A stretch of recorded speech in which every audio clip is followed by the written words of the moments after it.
Michèle Flournoy is co-founder and managing partner of West Essex Advisors, but most of you know her from her time as Undersecretary of Defense for Policy from February 2009 to February 2012 with the Obama administration. She was the principal advisor to the Secretary of Defense and led the development of the Department of Defense's 2012 strategic guidance and represented the department in dozens of foreign engagements, in the media, and testifying before Congress.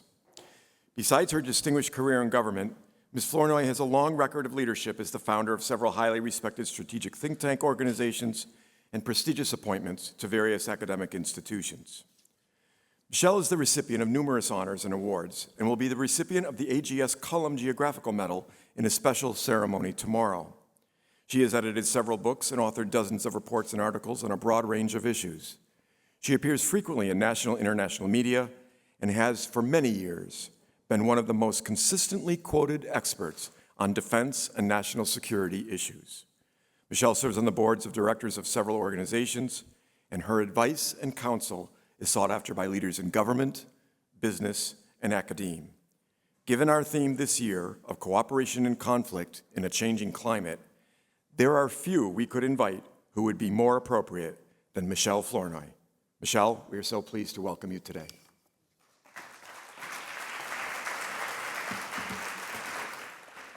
Good afternoon, everybody. It's great to be here. I'm truly honored to be here. I'm going to ask you to join me in sort of zooming out about 60,000 feet, because to really look at the world and how it's changing from a geopolitical perspective.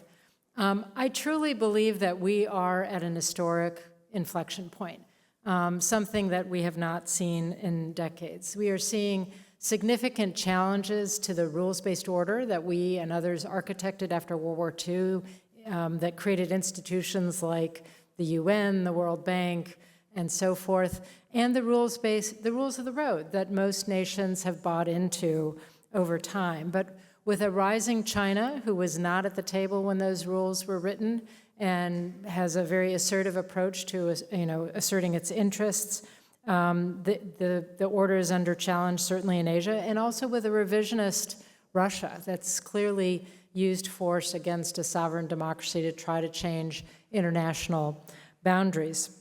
So I think we are at the end, to the extent there was a unipolar moment where the U.S.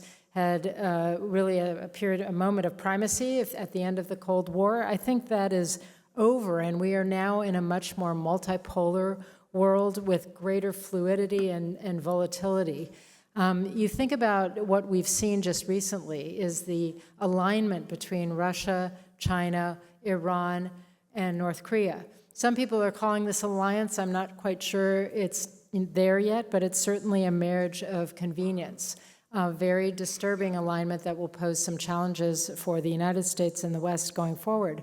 But we also have many, many what I would call swing states. We think about swing states in our elections, but there are also international swing states, states that, depending on the issue, might align with one or another great power. Maybe China is their greatest trading partner. The U.S. is their preferred security partner, and they're just spending their days trying to navigate the minefield of that relationship without getting hurt.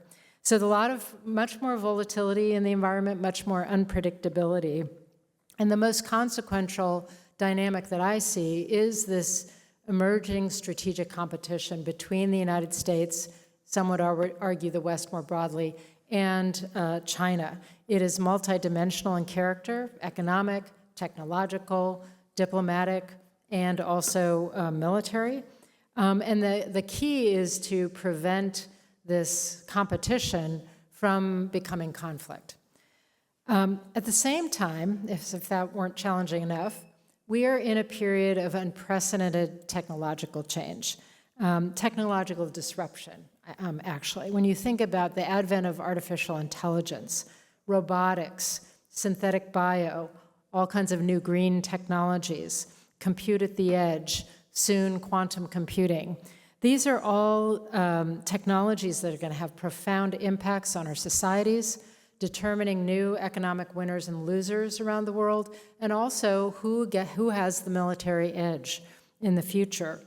Historically, we've enjoyed tremendous advantage as a technology innovator, but the U.S. in this moment cannot afford to rest on its laurels. We have to try to compete in these areas and invest. So what does that look like? It means investing in our innovation ecosystem.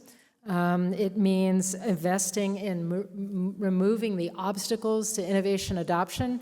And what I mean by that is, I come from a defense background. It used to be that the Department of Defense, back in the 60s, was the largest investor in research and development, and it would drive innovation, and then things would spin out to the commercial sector, everything from the internet to Tang, which I'll let you ask how many of you were thrilled about Tang. But now the cutting edge is really in the commercial sector. And the challenge facing the U.S. military and the government more broadly is, how do we take an acquisition system that was not designed for, to acquire software or emerging tech that is created through an agile development process? How do we remove the barriers to innovation adoption with speed and scale? And then we also need to play a leadership role in setting international standards, international norms, ensuring that these technologies are used for good and are used responsibly. And if that weren't enough, on top of all that, we're still facing very persistent and serious transnational challenges. Things like proliferation of weapons of mass destruction. We have Iran that is on the brink of going nuclear.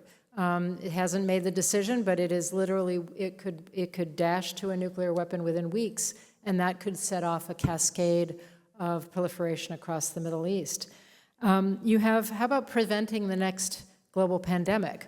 Another critical transnational challenge. And most important to this group, and I know, and all of us, is climate change, which is truly an existential threat. And so, this is, in particularly with regard to climate, I know you've had much more in-depth discussions, but it's clear that we are not curbing our emissions fast enough.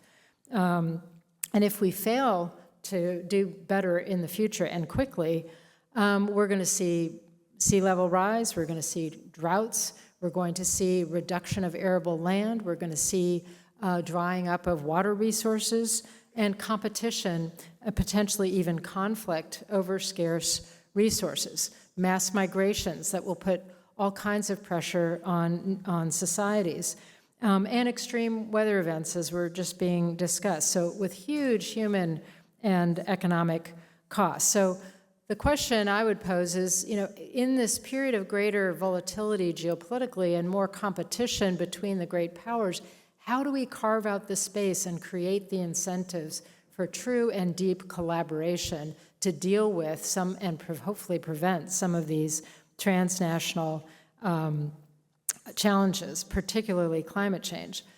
Unfortunately, right now in the U.S., the politics are trumping the science, no pun intended. And I think we're going to see a retreat of U.S. leadership in the climate domain, likely to see the U.S. Once again withdraw from the Paris Climate Accords, sadly. But to me, that means we have to double down in other areas.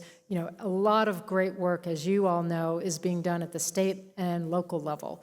A lot of corporations have made very strong commitments to reducing emissions, getting to zero, and they will continue whether or not the U.S. It remains a leader at the international level. And there's all kinds of dynamic nonprofit cooperation that's happening across borders. Now, I don't mean to minimize the the impact of a lack of U.S. leadership at the federal level in this area, but we can't give up the fight. We have to keep working where we can to get the incentives right, to move the initiatives forward that will set us up for deliberate and accelerated future action to deal with this challenge in the future. At the same time, we are also looking at a host of regional challenges. And again, you all are familiar with these, but let's start with the Russia-Ukraine war. Wars tend to end when either one side wins on the battlefield or both are exhausted. My judgment is that neither side can win on the battlefield. So this is a war of attrition, it's a war of exhaustion. I think you've seen President-elect Trump talk about negotiating an end to this war within 24 hours. I don't think that's quite possible, but I do think you will see him try to bring Trump and Zelensky to the table early on. And I think you've seen President Biden just lift restrictions on the use of longer-range U.S. systems to strike places in Russia that the Russians were firing on the Ukrainians from, mainly to try to put Ukraine in a better position to come to the negotiating table. So I do think we're likely to see some effort in this regard. I personally don't see a Venn diagram with a lot of overlap to see an easy agreement. And my worry is that in order to get a ceasefire and some sort of cessation of the conflict, you could have a pressure on Ukraine that basically sells them short, and that ultimately creates a situation that sort of puts today's conflict, freezes it in place, but then gives Putin essentially a diplomatic win. I think if we do that, someday we will live to regret it, because he will most likely be encouraged, take time to reconstitute, rebuild his forces, and in the future, whether it's Ukraine next time, Georgia again, Moldova, he will continue to try to use coercive measures and even force to recreate a sphere of influence a la the Soviet Union. So I am very worried about that. In terms of U.S.-China, given the fundamental kind of structural differences in our core interests, I do think continued tensions are likely to persist. There is a risk now of a trade war. Again, President-elect Trump has talked about not only 10 to 20% tariffs across the board against every country from whom we import goods, but in addition to that, an additional 60% on China. Now, if we do that, first we can, examine all of the impacts of that domestically, higher prices for the consumer, pressure to push inflation back up. Stock market will probably react negatively, but internationally, I think, I expect China to take some retaliatory measures that may, in fact, disrupt our own supply chains, access to critical minerals, and so forth. So that is of concern. And then in the future, I don't think this is an immediate concern, but there is a looming crisis over Taiwan. I think President Xi would like to go down in the history books as a great leader of China. His economic performance is not going to get him there. His handling of COVID is not going to get him there. What will get him there, as he has stated, is bringing Taiwan back into the fold of mainland China. His preferred approach is political and economic coercion. Remember Star Trek, the absorption into the Borg? That's kind of what he'd like to see. But if he has to, I think in the future, he's not ready today, but in the future we could see him turn to military action like a blockade or even an armed intervention to try to bend Taiwan to his will. So very worrisome crisis that we need to focus on in terms of building deterrence and making sure that President Xi, every day he wakes up and considers it, he thinks, not today.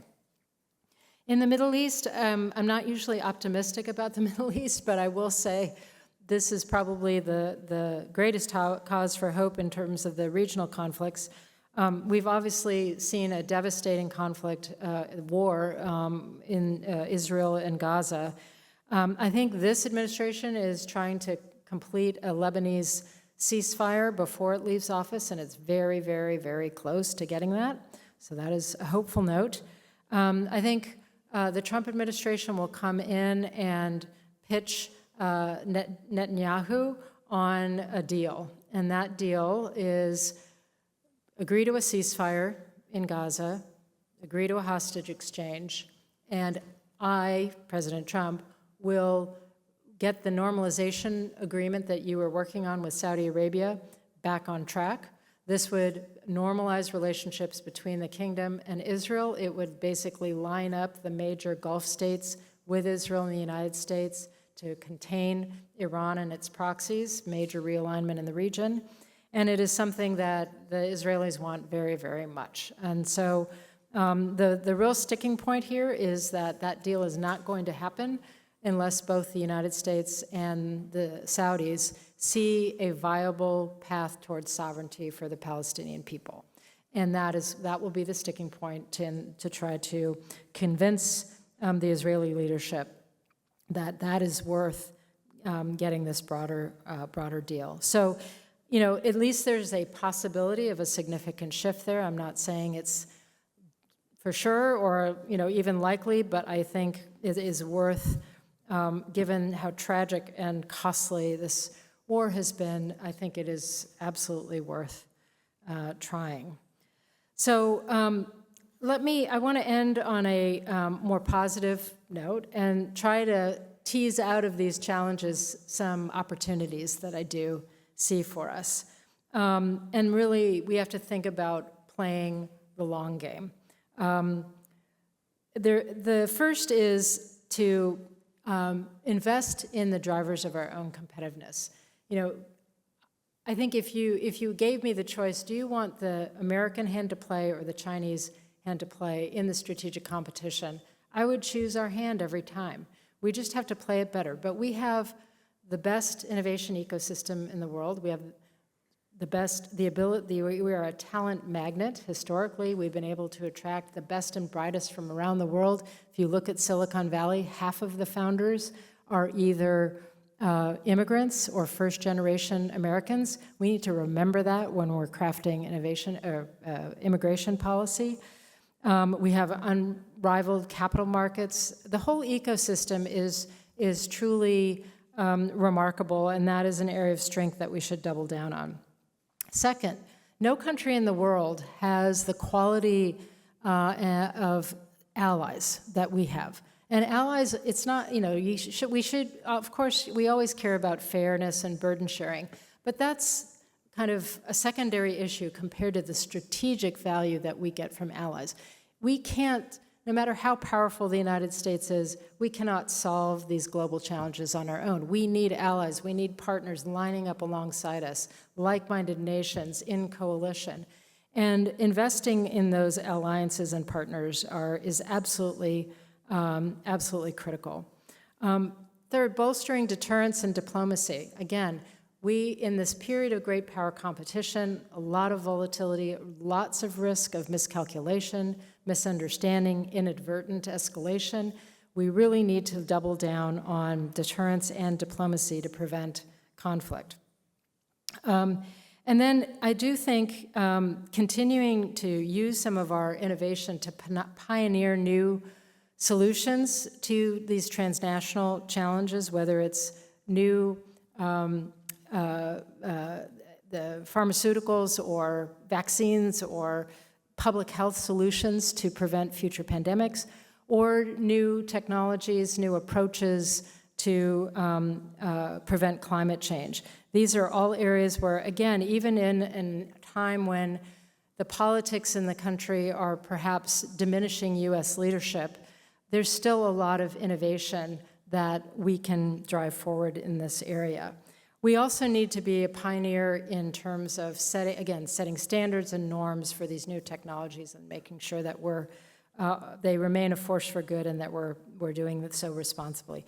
Lastly, we were just talking about with Admiral Whitworth, investing in the next generation. What really gives me hope is the young people that I work with who are coming into the national security field. And I think making sure we give access to higher education without regard to, economic background or ability to pay, but attract the best and brightest into our universities, create greater opportunities for upskilling and apprenticeships, particularly in technology areas, and create more opportunities for public service. This is an area where every year there are more young people who want to serve in some capacity, it doesn't have to be in military, and we turn them away because we don't have enough positions. It's not only a great way to contribute to society and to have that sense of mission early in a career, it also builds social cohesion as Americans from all walks of life, all backgrounds, all geographies work alongside each other in a common endeavor. So despite these daunting geopolitical challenges, despite our domestic polarization, I just believe there are significant opportunities to move the ball forward, to have positive impact and create change for the long term. So again, thanks for including me in your discussions today, and wishing you all the best for the rest of the symposium. Thank you. Thank you, Michèle, for that fascinating look at geopolitical challenges and opportunities, and we're looking forward to honoring her tomorrow.